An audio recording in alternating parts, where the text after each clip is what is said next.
क्या चीज़ें होती है जिससे कि मतलब वो बचपन में जो ये इतने बड़े आगे तरक्की करके चले गए, लेकिन उनको बचपन में ये बता दिया गया था कि इनका आईक्यू लेवल लो है, तो वो क्या चीज़ें होती है जो इंटेलिजेंस को टेस्ट कर रही होती हैं? मैं सही बताऊँ तो बेवकूफ़ी होती है वो। ओके। आप कैसे मतलब इट्स रियली इलॉजिकल। ब्रेन में आप बोल रहे हो कि ब्रेन के 10 हिस्से हैं, हुँ, ठीक है? 5 राइट में है, 5 लेफ्ट में है और हर हिस्से का अपना काम है। कि आपकी थिंकिंग कहीं और से आती है, आपकी देखने की शक्ति कहीं और से आती है, सुनने की शक्ति कहीं और से आती है, महसूस करने की शक्ति कहीं और से आती है। और आप जब ब्रेन को चेक कर रहे हो, यानी कि एक ह्यूमन बीइंग को टेस्ट कर रहे हो, तो सिर्फ लॉजिकल ब्रेन को देख रहे हो और हुँ, लिंग्विस्टिक ब्रेन को देख रहे हो। अगर हमारी भाषा में बोला जाए, तो यानी कि आप लेफ्ट ब्रेन का खाली फ्रंटल कॉर्टेक्स देख रहे हो और लेफ्ट ब्रेन का ही आप सिर्फ टेम्पोरल लोब देख रहे हो, बाकी 8 हिस्से कहाँ जाएँगे?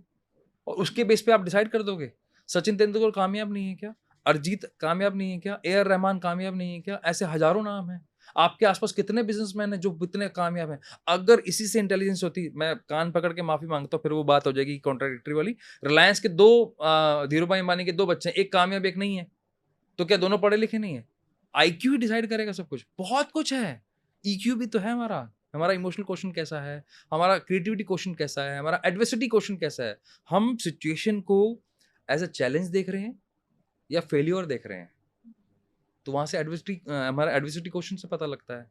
तो ये अगर नहीं है, तो आप कैसे एक आईक्यू के बेस पर, ये वैसे ही है जो सच में आपने वो पिक्चर्स देखी होंगी ना, एक मछली को बंदर से कंपेयर कर रहे हैं, एक हाथी को आप हुँ, साँप से कंपेयर कर रहे हो।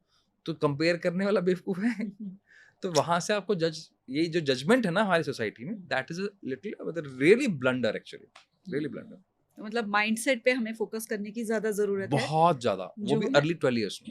जो कि हमें लॉन्ग टर्म सक्सेस की तरफ पहले लेकर 12 जाता है, साल में चाहे लेकिन, पहले 12 साल। चाहे वो फाइनेंस। हाँ, अच्छा, पहले 12 साल में पहले हमें 12 फ़ोकस साल करना में। है। और अगर जो 12 साल में पहले जिसको नहीं पता चला, कई बार फैमिली की सपोर्ट नहीं ऐसी हुई या कई बार कुछ ऐसे हालात हो जाते हैं कि नहीं वो ग्रोथ माइंडसेट डेवलप हो पाया, ऐसी सराउंडिंग्स थी, तो फिर वो क्या मतलब वो पूरी ज़िंदगी उनका माइंडसेट ग्रोथ माइंडसेट बन नहीं सकता कि उनके पास भी कुछ ऐसा ऑप्शन होता है? ट्रिपल ए थ्योरी है मैम। हुँ, ट्रिपल ए मतलब अवेयरनेस। हो गया, समय निकल गया। आप 50 के हो गए, छोड़िए आप 12 के भी नहीं, 50 के हो गए। मेरे को आप ले लीजिए, मैं अब जब 40s में आया हूँ तब मैंने अपना घर छोड़ा है। अपने कम्फर्ट लेवल को छोड़ा है। Why? Now I am aware कि हू एम आई? मुझे मालूम है मेरी पोटेंशियल क्या है। अब उसको अवेयरनेस के बाद जितनी पुरानी गलतियाँ हुई हैं, जिसको आप गिल्ट बोलते हो, अब उसको लेकर एक्सेप्टेंस है। तो मेरा अब मैं लाइट हो गया। अब लाइट होने के बाद यानी कि आप पहले अवेयर हो जाइए अपने बारे में और फिर आप एक्सेप्टेंस पाइए और थर्ड है, अब एक्शन प्लान होना चाहिए आपके पास। ठीक है, आपका माइंडसेट था, नहीं था, पुराना आपका पास्ट कह रहा, ठीक है, कोई बात नहीं। लेकिन अगर अब है, तो आपने ट्रिपल ए पे काम कर लिया, अपना एक्शन प्लान बना लिया। लेकिन पहले 2 ज़रूरी हैं। अवेयरनेस, एक्सेप्टेंस के बिना आपका एक्शन प्लान नहीं बन सकता। वो बन गया, फिर आपको कोई रोक भी नहीं सकता। तो वो अगर कर लो तो आपका बिलीफ सिस्टम पूरा टर्न अराउंड हो जाएगा। कि आपका जो प्रेज़ेंट है, वो क्या है? वो आपने पास्ट के बिहाफ़ पर जो डिसीज़न लिए, that is your present. It's good or bad, that's your present. What is your future? That is in your hand. आज आप जो डिसीज़न लेने वाले हो, लेकिन यहाँ पर एक क्वेश्चन मार्क है, कितने इन्फॉर्म्ड डिसीज़न लेने वाले हो? अगर इन्फॉर्म नहीं है, तो वो गलत ही होंगे। और ये मैं नहीं बोल रहा हूँ, रिसर्च बोलती है 98.28% डिसीज़न्स गलत होते हैं। अब मान लो आपने 4 ही लिए हैं आज तक, तो सारे गलत हो गए। अब लिए 400 हैं और एक भी ठीक हो गया, तो फिर आप कहाँ पहुँच जाएँगे आप भी समझते हैं। तो हुँ। इसलिए डिसीज़न लेना भी इम्पोर्टेंट है, लेकिन कब? इन्फॉर्म्ड डिसीज़न लेना इम्पोर्टेंट है। और इन्फॉर्म्ड डिसीजंस लें कैसे? सेल्फ डिस्कवरी, अगेन वापस वही डॉट आ जाएगा। आपको डिटेल में अगर पता होगा ना कि जैसे मान लीजिए मैं यहाँ आया आपके पास या आप जब किसी को बुलाते हैं, क्या व्यक्ति बोलने में ठीक है? अगर आपको पता है तो यानी कि आप बोलने से संबंधित काम कर सकते हो। अच्छा, कैसा बोलते हो आप? लॉजिकल बोलते हो कि इलॉजिकल बोलते हो? अच्छा, आपके पास क्रिएटिविटी है क्या? अच्छा, क्रिएटिव जैसे किसी ने हैरी पॉटर लिखा, Harry Potter is a fictional story, तो हुँ, लिखने के लिए दिमाग है क्या वो? अगर वो है और आपको पता है तो आप कंटेंट लिखो। अगर आपको लगता है कि मेरे पास फ़िक्शन लिखने का नहीं है, लेकिन मैं कंटेंट अच्छा लिख लेती हूँ या लिख लेता हूँ, मेरे पास ऐसा माइंडसेट है, ब्रेन है, तो आप लॉजिकल कंटेंट लिख लो। कितने सारे फाइनेंस के हमारे इन्फ्लुएंसर आ गए हैं, अच्छा हुँ। कंटेंट दे रहे हैं, सिर्फ़ पढ़ के ही भी तो बता रहे हैं, डेली रूटीन का बता रहे हैं। तो अगर माइंडसेट है ना, तो आप बहुत अगर लेकिन पता हो आपके बारे में, कि हाँ, भई मैं बोलने में अच्छा हूँ, तो आप वो कर लो। आपको लगता है वो अच्छा नहीं हो, आपको कुकिंग आती होगी, आपको अगर अपना एक हॉबी पता लग जाए, सिर्फ़ एक, वो पैशन में कन्वर्ट हो जाता है। पता होना चाहिए बस। तो ये पता करने के लिए भी कोई टेक्निक्स होती हैं जिससे हम पता कर सकें? हाँ, हम हैं उसके लिए। हम क्या करते हैं, हम ब्रेन मैपिंग टेस्ट करते हैं okay. Through finger tips. We never ask a single question. हमारा पर्पस बहुत क्लियर है। जो ब्रेन मिला है उसके स्ट्रक्चर को हम बताते हैं आपको कि ये ब्रेन का स्ट्रक्चर ये है और इसकी ताकत यानी कि डेंसिटी कितनी है और कौन से एरिया में डेंस है। जहां पर डेंसिटी है फिर उसी पे हम बताते हैं कि आप उसको नर्चर कर सकते हो। तो हिट एंड ट्रायल से आपको बता देते हैं, आपकी जिंदगी में था लगने से बचाते हैं। था मतलब अब मुझे लगता है मैं क्रिकेटर बन सकता था, क्योंकि सही उम्र पे सही चीज का पता लगना जरूरी है। मैं डॉक्टर बन सकता था, मैं सिंगर बन सकता था, मैं आर्टिस्ट हो सकता था।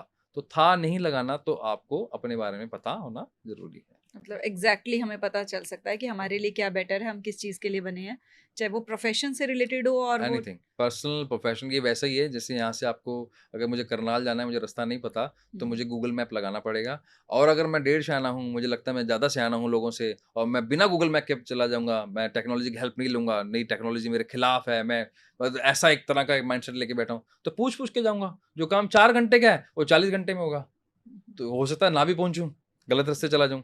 सही समय पर पहुंचने के लिए आपको ये पता होना चाहिए कि टेक्नोलॉजी सपोर्ट कर सकती है। तो ऐसी हमारी टेक्नोलॉजी है। वो गूगल मैप आपको रास्ता दिखा रहा है, हमारा ब्रेन मैपिंग टेस्ट आपको रास्ता दिखाता है लाइफ में कैसे एक्सेल करना है। ओके, तो अगर किसी को समझ में नहीं आ रहा है कि क्या करियर ऑप्शन, क्योंकि आजकल ऑप्शंस ऐसा नहीं है पहले जैसे होता था कि 3-4 लिमिटेड से है, अब एन नंबर ऑफ ऑप्शंस हैं और हर कोई चाह रहा है, क्योंकि जो पैसे का है, जो पहले माइंडसेट बहुत ज़्यादा ऐसा होता था कि नहीं पैसा इतना ज़्यादा क्या करना, अब हर कोई चाहता है आपको कि चाहता है। लग्जरीज हों लाइफ में और हम उसको यूज़ कर सकें।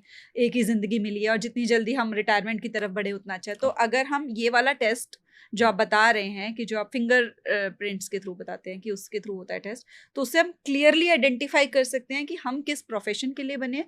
क्योंकि अगर हम उस प्रोफेशन को फिर ऑप्ट करते हैं तो वहां पर हम अपना मैक्सिमम पोटेंशियल, जो एग्जैक्टली। आपने बोला था कि मैक्सिमम पोटेंशियल जो हम यूज नहीं कर पा रहे थे क्योंकि हम बने किसी और के लिए हैं, तो वहां वो मैक्सिमम पोटेंशियल हम यूज कर सकते हैं, जिससे कि फिर हमको जो डिजायर्ड रिजल्ट्स है वो मिलते हैं। तो बिल्कुल सही। इसके लिए भी कोई एक सेट एज होती है जब उस टाइम पे ही आइडेंटिफाई करना होता है कि हम जैसे आज की एज में मैं भी इसको कर सकती हूँ?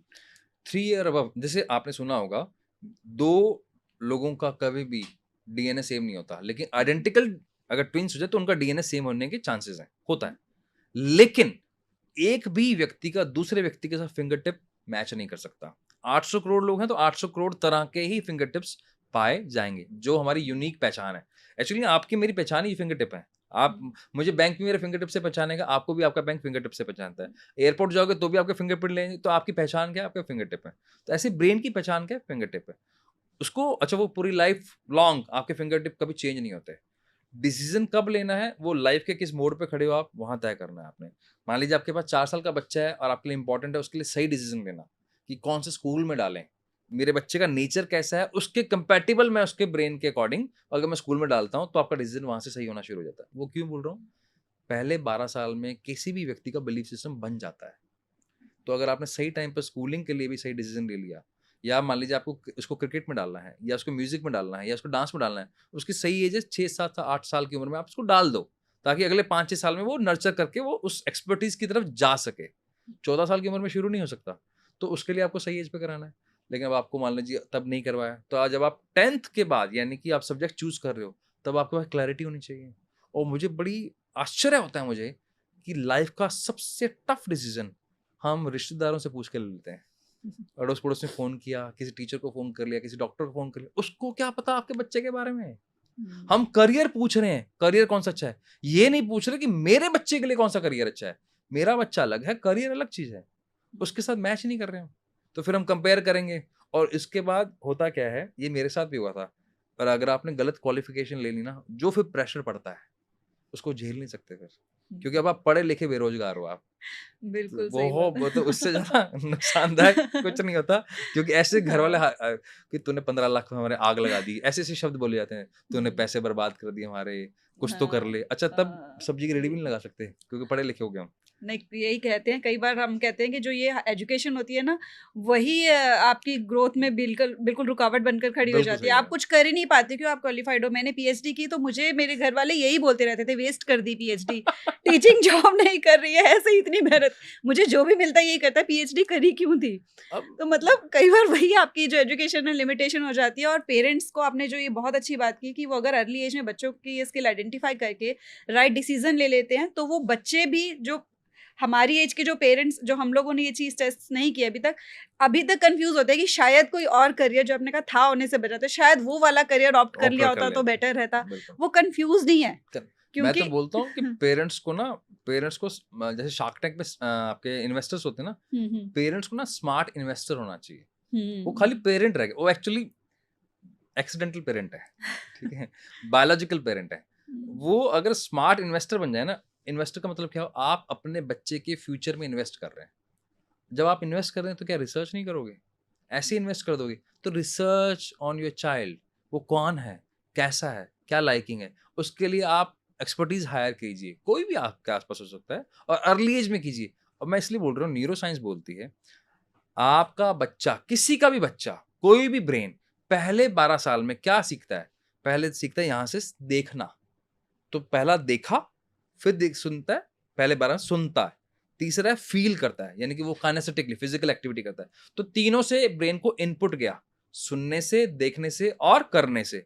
फिर यहां आया फ्रंटल कॉर्टेक्स पे, जो अब बनना शुरू होगा, जहां पर वो प्रोसेस करता है कि भी क्या मुझे इनपुट मिला है, अब उस पर क्या मुझे प्रोसेसिंग करनी है।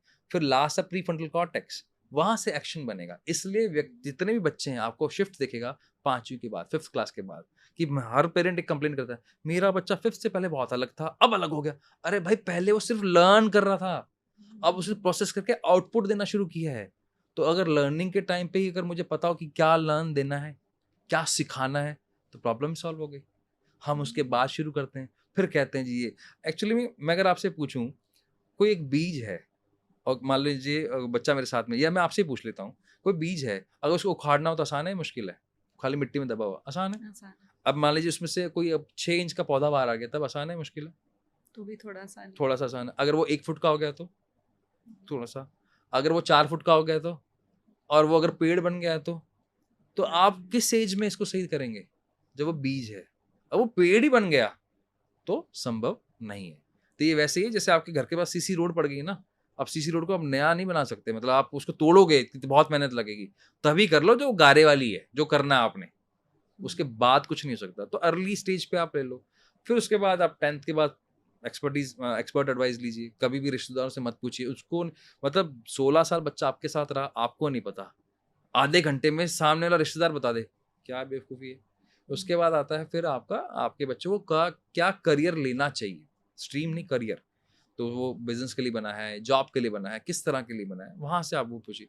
फिर आ जाएगा लास्ट में, जैसे पहले कुंडलियां मिलाई जाती थी, फिर बाद में HIV टेस्ट मिलाने लग गए, फिर इम्पोर्टेंट टेस्ट होने लग गए। अब ब्रेन मैपिंग टेस्ट से इमोशनल कंपैटिबिलिटी देखी जाती है कि ये व्यक्ति इस व्यक्ति के साथ इमोशनली कंपैटिबल भी है या नहीं है।